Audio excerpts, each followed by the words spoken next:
नमस्कार बंधुओं, आज मैं आपको एक विशेष टॉपिक सनातन धर्म में 16 संस्कार व्यक्ति के जन्म से मृत्यु तक के जीवन के विभिन्न चरणों में किए जाने वाले धार्मिक और सांस्कृतिक अनुष्ठान होते हैं।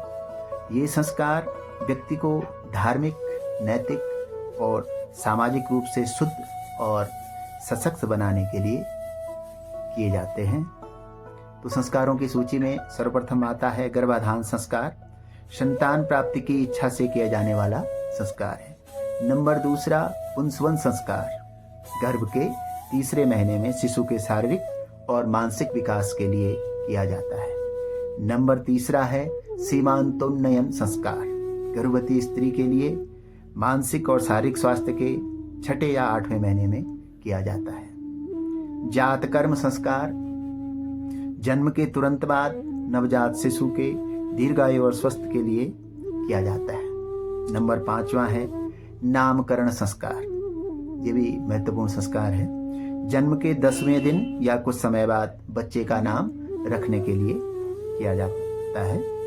निष्क्रमण संस्कार, शिशु के पहली बार घर से बाहर निकलने पर किया जाता है कि जब शिशु को घर से बाहर निकाला जाता है, मतलब उसको अपने घर से बाहर घुमाने के लिए ले जाया जाता है, वो है निष्क्रमण संस्कार। अन्नप्राशन संस्कार, आज मैं इसी टॉपिक पे आपसे बात करूंगा विस्तृत में। तो बच्चे के पहले अन्न ग्रहण 6ठे माह पर किया जाने वाला संस्कार है। चूड़ाकर्म संस्कार, बच्चे के पहले बाल कटाने का संस्कार आमतौर पर 1 से 3 वर्ष की आयु में किया जाता है। और कर्णवेद संस्कार, बच्चे के कान छिदवाने का संस्कार है। विद्यारंभ संस्कार, बच्चे के पहली बार पढ़ाई शुरू करने का संस्कार है। उपनयन संस्कार, यह भी महत्वपूर्ण है, जनेऊ पहनाने और गुरु से शिक्षा प्राप्त करने की शुरुआत का संस्कार है, उपनयन संस्कार। नंबर 12वां है वेदारंभ संस्कार। विद्यार्थी द्वारा, ये पुराने समय में जब विद्यार्थी वेद और आध्यात्मिक ज्ञान प्राप्त करने की शुरुआत करता था तो उसे वेदारंभ संस्कार कहते थे। केशांत संस्कार, पहली बार दाढ़ी मूछ काटने का संस्कार ब्रह्मचर्य आश्रम के अंत में। 14वां है क्षमावर्तन संस्कार, शिक्षा पूर्ण होने पर किया जाने वाला संस्कार।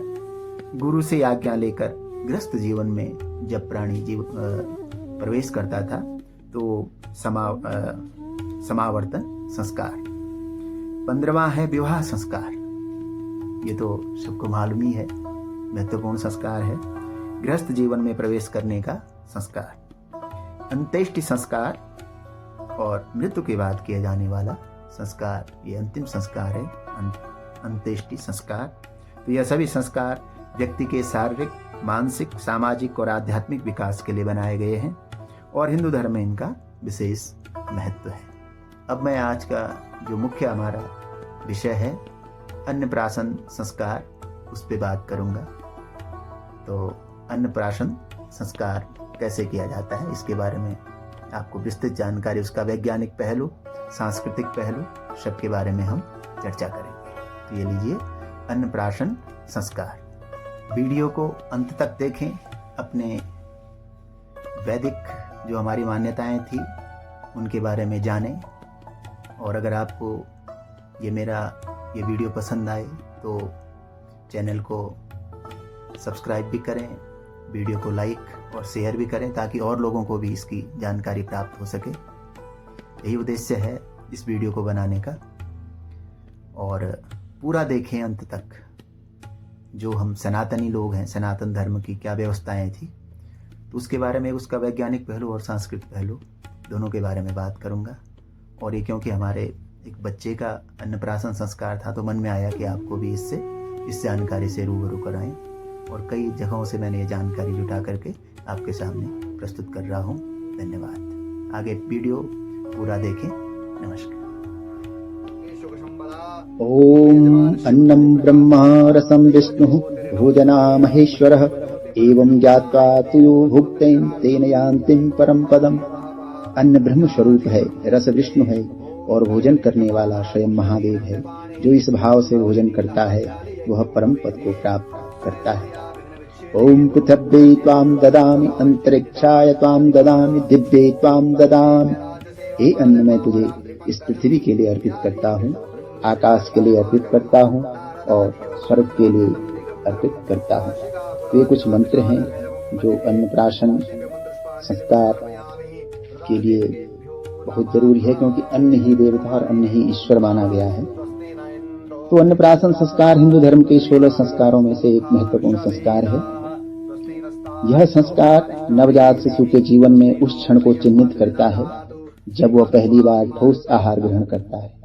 आमतौर पर यह संस्कार 6 महीने की आयु में किया जाता है, जब शिशु की पाचन क्रिया विकसित हो जाती है और उसे स्तनपान के अतिरिक्त पोषक आहार की आवश्यकता होती है। संस्कार का महत्व। अन्नप्राशन संस्कार केवल एक परंपरा ही नहीं बल्कि यह वैज्ञानिक और आध्यात्मिक रूप से भी महत्वपूर्ण है। वैज्ञानिक पक्ष तो है इसका कि 6 महीने के बाद शिशु को केवल मां के दूध से पर्याप्त पोषण नहीं मिल पाता, इसलिए ठोस आहार आवश्यक होता है। इस समय बच्चे का पाचन तंत्र विकसित हो रहा होता है और ठोस आहार उसे धीरे धीरे सामान्य भोजन के लिए तैयार करता है। यह संस्कार बच्चे की पोषण संबंधी आवश्यकताओं को ध्यान में रखते हुए किया जाता है। और इसका आध्यात्मिक पक्ष है, यह संस्कार शिशु के जीवन में अन्न की महिमा को स्थापित करता है। इसे भगवान से प्रार्थना करके किया जाता है ताकि शिशु का स्वास्थ्य अच्छा रहे और वह जीवन में उन्नति करे। माता पिता और परिवार इस अवसर पर भगवान से शिशु के उज्जवल भविष्य की कामना करते हैं। संस्कार की विधि है। अन्नप्राशन संस्कार को शुभ मुहूर्त में किया जाता है। इसे मंदिर में, घर पर या फिर किसी विशेष धार्मिक स्थल पर संपन्न किया जाता है। तिथि और मुहूर्त का चयन ये ब्राह्मणों द्वारा किया जाता है और पंचांग के आधार पर किया जाता है। इस विशेष रूप से इसे माघ, फाल्गुन, वैशाख या कार्तिक मास में करना श्रेष्ठ माना जाता है। इस दिन भगवान गणेश, अन्नपूर्णा देवी और कुल देवताओं की पूजा की जाती है। परिवार के बड़े बुजुर्ग शिशु को आशीर्वाद देते हैं। वैदिक मंत्रों के उच्चारण के साथ शिशु को पहला अन्न ग्रहण कराया जाता है। सबसे पहले शिशु को मीठे चावल, खीर का सेवन कराया जाता है। कुछ परिवारों में इस अवसर पर पंचामृत, दूध, दही, शहद, घी और गंगा जल भी दिया जाता है। कुछ परिवारों में अन्न ग्रहण के रूप में चावल, दाल या हल्का भोजन भी दिया जाता है। इसके लाभ क्या है? शिशु को पौष्टिक आहार देने की शुरुआत होती है। परिवार के सदस्यों में आपसी प्रेम और संस्कारों की भावना मजबूत होती है। बच्चे का स्वास्थ्य अच्छा रहे, इसके लिए शुभकामनाएं और आशीर्वाद दिए जाते हैं। अन्नप्राशन संस्कार केवल धार्मिक अनुष्ठान ही नहीं बल्कि यह बच्चे के शारीरिक और मानसिक विकास का एक महत्वपूर्ण चरण भी है। और यह संस्कार न केवल शिशु के पोषण का ध्यान रखता है बल्कि उसे जीवन भर अन्न का सम्मान करने की सीख भी देता है।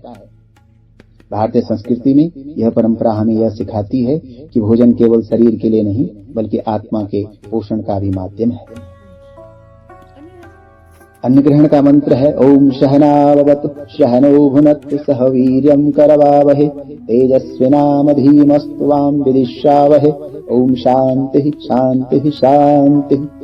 अर्थात भगवान हमारी रक्षा करें, हमें साथ साथ भोजन कराएं, हमें परस्पर बलवान बनाएं, हमारा अध्ययन तेज हो और हमारे बीच कोई मतभेद न हो। और अन्न ग्रहण आशीर्वाद का मंत्र है अन्नात् भवन्ति भूतानि पर्जन्यादन्न संभव यज्ञात् भवति पर्जन्यो यज्ञः कर्म समुद्भव। ये भगवत गीता का है। सभी प्राणियों का जीवन अन्न से होता है। अन्न वर्षा से उत्पन्न होता है और वर्षा यज्ञ से होती है और यज्ञ कर्म से उत्पन्न होता है। तो अन्नम ब्रह्म, अन्न ही जीवन का आधार है। अन्नप्राशन संस्कार का महत्व। अन्नप्राशन संस्कार बच्चे के 6 माह पूरे होने पर किया जाता है, जिसे वह ठोस भोजन ग्रहण करने योग्य बनता है। इस संस्कार का उद्देश्य शिशु को शुद्ध और सात्विक आहार प्रदान कर उसकी शारीरिक और मानसिक उन्नति करना है। अगर आपको ये जानकारी अच्छी लगी हो तो पुनः आपसे रिक्वेस्ट है, आपसे प्रार्थना है कि वीडियो को लाइक शेयर अवश्य करें और इसको ज्यादा से ज्यादा शेयर करें और मेरे चैनल को भी सब्सक्राइब करें। इसी आशा के साथ ओम नमो नारायणाय, ओम नमो नारायणाय।